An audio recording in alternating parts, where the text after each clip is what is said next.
That's right. No, my man. Hey, I'm all over him.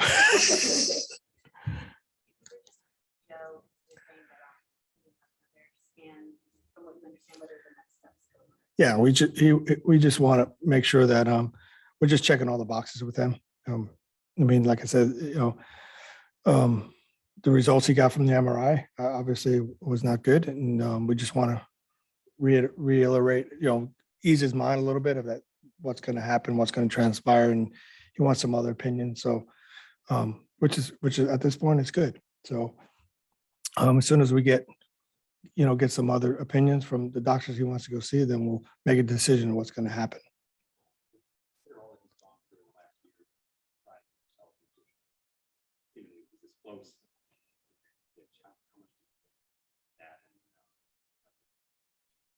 Yeah, it's very difficult. It's I often, as I care about these guys so much, but to know what he went through once, and having him this close to coming back and being ready, and something happened again, it's frustrating. It's tough, So he's got a lot on his plate. He really does, and but as soon as we could get him to understand what needs to transpire, the next thing is to just be there for him as much as we possibly can. But he's got a long road ahead of him. He understands that, and hopefully, it's not. And we told him, hey, this will not be the first time. So and there's always a comeback. But you got to work hard to get yourself back. Yeah. Yep.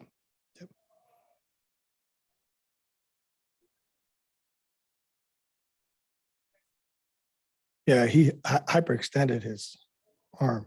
So yeah, but they said he's fine. So you just give him a few days off. So I'll after tonight's game, I'll see what's going on. I know he missed a game, but I'll see what's going on after today's game. But they said he collided with the first baseman, and fell awkwardly. So, but they think that he's okay.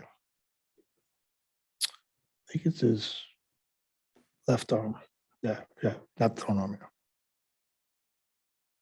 MLB just announced that everyone's going to be allowed to carry a 4K picture for a while.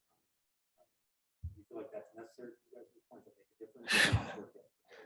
Well, we're trying to get prepared, but the way our starting pitching has been going and not going deep, I mean, it definitely helps a lot. So I think it was a good decision by MLB. I think they actually took what was going on throughout the league and decided, some more time was definitely will help. So for us, I thought it was a really good thing. Big picture with Nelson, when he talks about playing the game the right way, from what he exemplifies, what does that look like to play the right way? Well, you watch what he could do in AHL the other day. He's very aware of situations of the game. Kaber stole. He was in two and just get right behind him and steal second base. He goes first to third. He 2-strike approach with a guy on base. You see him not trying to do too much, and it hits the ball the other way. I mean, these are things that I want our players to learn. I really do, because he's a student of the game. He watches everything. Like I said, he knows situations very well. He plays the game.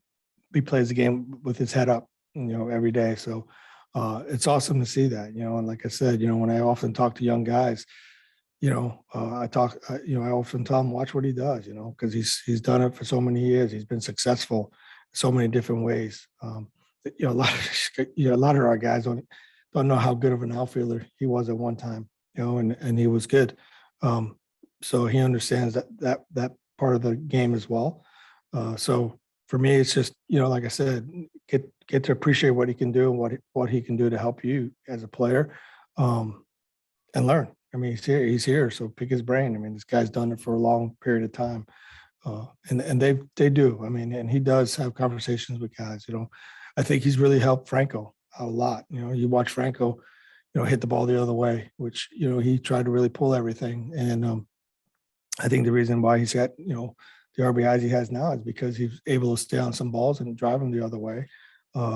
and has done well with that. So that's a good thing. So he's a professional. All the way around, he's a professional.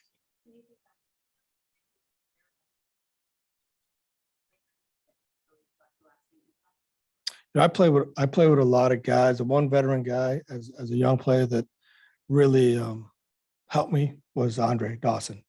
I played next to him, but just listening to him, talking to him just about outfield play, about running bases, everything.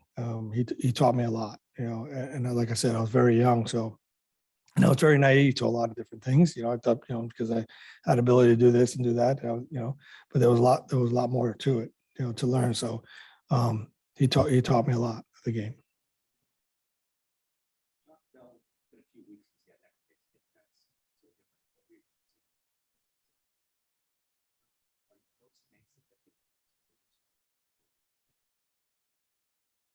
No, I think, so we brought him out today to hit early.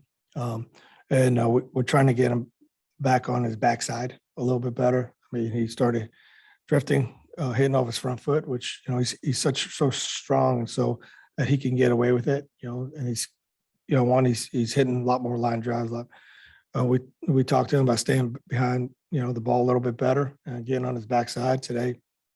During batting practice, he really started driving the ball again the way we used to watch him. So hopefully that will help and something will trigger. But he felt a lot better today. So hopefully, like I said, he'll get some more balls in there. We're trying to get him off the ground. I like the fact that he was not chasing. I mean, that's awesome. But also too, we need him to hit. We need him to drive the ball. So we did work with him today.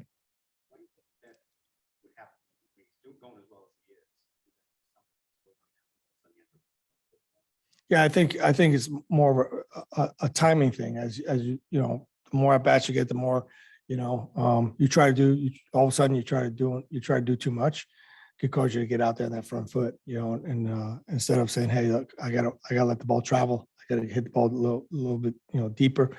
And that's something that we talked to him about today. Not trying to do too much. And something that he's mentioned. I'm really trying to really, I said, hey, like I would, less is more. Don't try to be the guy, just be a guy. And I said, the homers are going to come, but you can't force it. Just get yourself ready, hit every pitch as hard as you can in the middle of the field, and then go from there.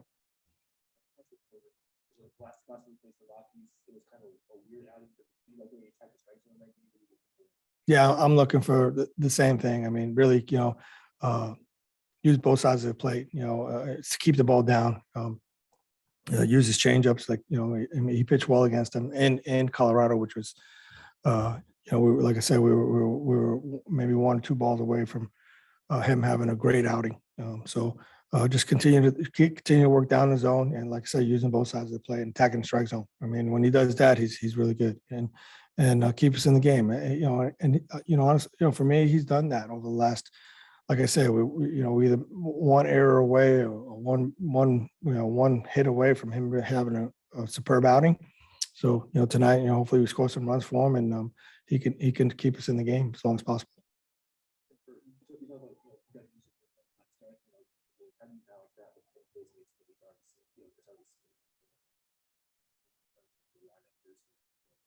Yeah, it's going to be based on one pitch at a time, like we always do, and see where he's at. For me, it's about the high leverage, situations early, his pitch count, where he's at. But like for example, yesterday with Fetty, I mean, he pitch count got high and he settled down the next 2 innings, and I thought he did great. So, he was able to get to that 6th inning. I mean, if we can get through that with Patrick or a little bit more, that'll be awesome. I mean, like I said, I know our bullpen's been pitching a lot, but we got guys that are readily available today to pitch.